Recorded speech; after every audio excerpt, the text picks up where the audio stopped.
38 വയസ്സുള്ള ഒരു ചെറുപ്പക്കാരൻ മരണപ്പെട്ടു ക്രിക്കറ്റ് കളിക്കിടയിൽ. കഴിഞ്ഞ ദിവസത്തെ ദുബായ് വാർത്തയിൽ ഒരു മരണ വാർത്ത വളരെ സങ്കടകരവും വിഷമകരമാകുന്ന ഒരു മാനസികാവസ്ഥയാണ് എന്നിലുണ്ടാക്കിയത്.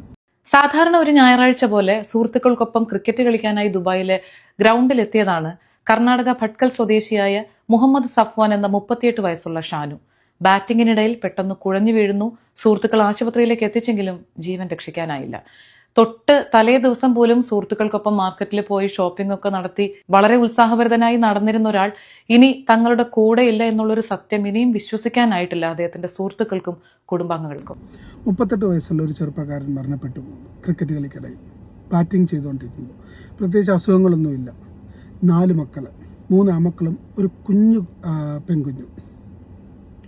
ഒരു മനുഷ്യൻ്റെ പ്രൈം കാലഘട്ടങ്ങളാണ് ഒരു 35 വയസ്സ് തൊട്ട് അങ്ങ് മേലോട്ട്. എന്തുകൊണ്ടെന്നാൽ അവൻ പഠിച്ചതും അറിഞ്ഞതും അവൻ എക്സ്പീരിയൻസ് ചെയ്തതുമായിട്ടുള്ള കാര്യങ്ങളിൽ നിന്ന് അവൻ തിരിച്ചറിവോടുകൂടി വർക്ക് ചെയ്യപ്പെടുന്ന ഒരു കാലഘട്ടമാണത്. ആ ഒരു കുടുംബത്തിൻ്റെ സമ്പാദ്യവും സമ്പത്തും ഒക്കെ വർദ്ധിക്കുന്ന സമയങ്ങളാണ് ഈ ഒരു പ്രൈം കാലഘട്ടങ്ങൾ. ഇവിടെ ആ ഒരു കുടുംബത്തിന് ആ ഒരു അച്ഛനെ നഷ്ടപ്പെടുമ്പോൾ, ഒരു ഭർത്താവിനെ നഷ്ടപ്പെടുമ്പോൾ, ഒരു മകനെ നഷ്ടപ്പെടുമ്പോൾ ആ ഒരു കുടുംബത്തിൻ്റെ സാമ്പത്തിക ഭദ്രത ശരിക്കും താറുമാറാകും. ഫൈനാൻഷ്യൽ പ്ലാനിങ് ഇന്നും എപ്പോഴും നമുക്ക് തരുന്ന ഒരു കോൺഫിഡൻസ് എന്ന് പറഞ്ഞാൽ ഇഫ് സംതിങ് വെൻറ്റ് റോങ് എന്നുള്ള നമ്മളുടെ നെഗറ്റീവായിട്ടുള്ള ആസ്പെക്റ്റും, അതല്ല ഇഫ് സംതിങ് വെൻറ്റ് റൈറ്റ് എങ്കിൽ എന്താണ് നടക്കുന്നതെന്ന് നമുക്ക് ക്ലാരിറ്റിയോടുകൂടി മനസ്സിലാക്കാൻ സാധിക്കും.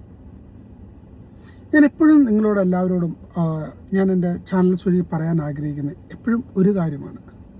നിങ്ങൾ വളരെ കൃത്യമായി ഫൈനാൻഷ്യൽ പ്ലാനിങ്ങിൽ അറിയുകയും മനസ്സിലാക്കുകയും അതിനുവേണ്ട നടപടികൾ ഓരോന്നോരോന്നായി നിങ്ങൾ ചെയ്യുകയും വേണം. എന്തുകൊണ്ടെന്നാൽ നമ്മുടെ സ്കൂളുകളിൽ നിന്ന് നമ്മളെ എങ്ങനെയാണ് മണി മേക്ക് ചെയ്യാമെന്ന് മാത്രമാണ് പഠിപ്പിക്കുന്നത്. മണി മാനേജ്മെൻറ്റ് പഠിപ്പിക്കുന്നില്ല. ഇൻഫ്ലേഷൻ എങ്ങനെയാണെന്നോ, കറൻസി ബെനിഫിറ്റുകൾ എങ്ങനെ നമ്മുടെ നീഡ്സിലേക്ക് ഉപകാരപ്പെടുത്താമെന്നോ, നമ്മുടെ ആവശ്യവും അത്യാവശ്യവും അനാവശ്യവും എങ്ങനെ നമുക്ക് കാറ്റഗറൈസ് ചെയ്യാമെന്നോ, എങ്ങനെ ബഡ്ജറ്റ് ചെയ്യാമെന്നോ മജോറിറ്റി ആൾക്കാർക്കും അതിൽ വളരെയധികം ബുദ്ധിമുട്ടുന്നുണ്ട്. അതുകൂടാതെ അവർ ക്രെഡിറ്റ് കാർഡുകളിലും പല രീതിയിലെ സാമ്പത്തികമായിട്ടുള്ള ബാധ്യതകളിലും പെടാറുണ്ട്. അതുകൊണ്ട് എപ്പോഴും മനസ്സിലാക്കുക, ഏറ്റവും നല്ല സാമ്പത്തിക ഭദ്രത നല്ല കൃത്യതയാർന്ന പ്ലാനിങ്ങിലൂടെയാണ്. So plan well for your bright future.